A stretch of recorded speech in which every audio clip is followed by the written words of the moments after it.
सब Arctic ocean के पीछे क्यों पड़े हुए हैं? वहां पे तो जबकि खाली बर्फ ही बर्फ है, कोई काम का नहीं है। ऐसा नहीं है, आइए समझते हैं। देखिए, ये है आर्कटिक ओशन और आर्कटिक ओशन के बगल में 8 ऐसे कंट्रीज है जिनका इससे बाउंड्री शेयर होता है। अगर आप ऊपर से देखेंगे नॉर्थ पोल के व्यू से तो आपको कुछ ऐसा दिखेगा। वो कौन कौन से कंट्री हैं? सबसे पहला रशिया हो गया, सेकंड है यहाँ पे ग्रीनलैंड। पर ग्रीनलैंड आपको पता है ऑटोनोमस रीजन है किसका?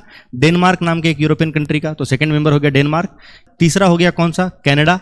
फोर्थ है यूएसए। यूएसए कहाँ से आ गया? क्योंकि देखिए ये वाला एरिया है अलास्का, जो कि यूएसए ने रशिया से खरीदा था। एक्चुअली ऊपर से देखेंगे तो अलास्का भी यहाँ पे आ जाता है आर्कटिक ओशन में शेयर मांगने। तो यूएसए, कनाडा, डेनमार्क और ये रशिया 4 हो गए। पांचवा कौन सा है? आइसलैंड। और बाकी 3 बच गए, वो है यहाँ पे नॉर्डिक कंट्री जिनको कहते हैं स्वीडन और फिनलैंड और नॉर्वे।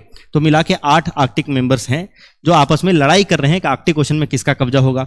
क्यों? एक्चुअली में इसके पीछे रीजन है कि आप देख सकते हैं यहाँ पे, आज से कई साल पहले 1984 में ये जो टोटल आइस कवर था ग्रीनलैंड के ऊपर या आर्कटिक ओशन में, ये कितना ज़्यादा था, और ग्लोबल वार्मिंग की वजह से, बर्फ पिघलने की वजह से पोलर आइस कैप्स मेल्ट हो रहे हैं, जिसकी वजह 2016 में कितना कम हो चुका है। और यहाँ पे ट्रेडिंग रूट ओपन हो चुके हैं। अभी ट्रेडिंग रूट ओपन होने से क्या होगा? बेसिकली रशिया को फायदा होगा, क्योंकि रशिया ज़्यादातर जो सामान अफ्रीका वगैरह से कुछ मंगाना है, एशिया से मंगाना है, तो ये इंडियन ओशन से, Strait of Malacca, South China Sea होकर घूम के इतना दूर जाता है। पर अगर यहाँ से रूट क्लियर हो गया इसके लिए, तो आसानी से यहीं से मंगा सकता है। 2008 में यूनाइटेड स्टेट्स का एक सर्वे हुआ, यूनाइटेड स्टेट्स का जियोलॉजिकल सर्वे था, जिसका नाम उन्होंने रखा था सर्कम आर्कटिक असेसमेंट, जिसके तहत उन्होंने पाया कि जो आर्कटिक सर्कल के ऊपर जो रीजन है, इसमें टोटल दुनिया का 13% अनडिस्कवर्ड ऑयल है, और टोटल दुनिया का जितना भी नेचुरल गैस है जो अनडिस्कवर्ड है, उसका 30% के आसपास नेचुरल गैस इस आर्कटिक सर्कल के ऊपर वाले रीजन में मौजूद है।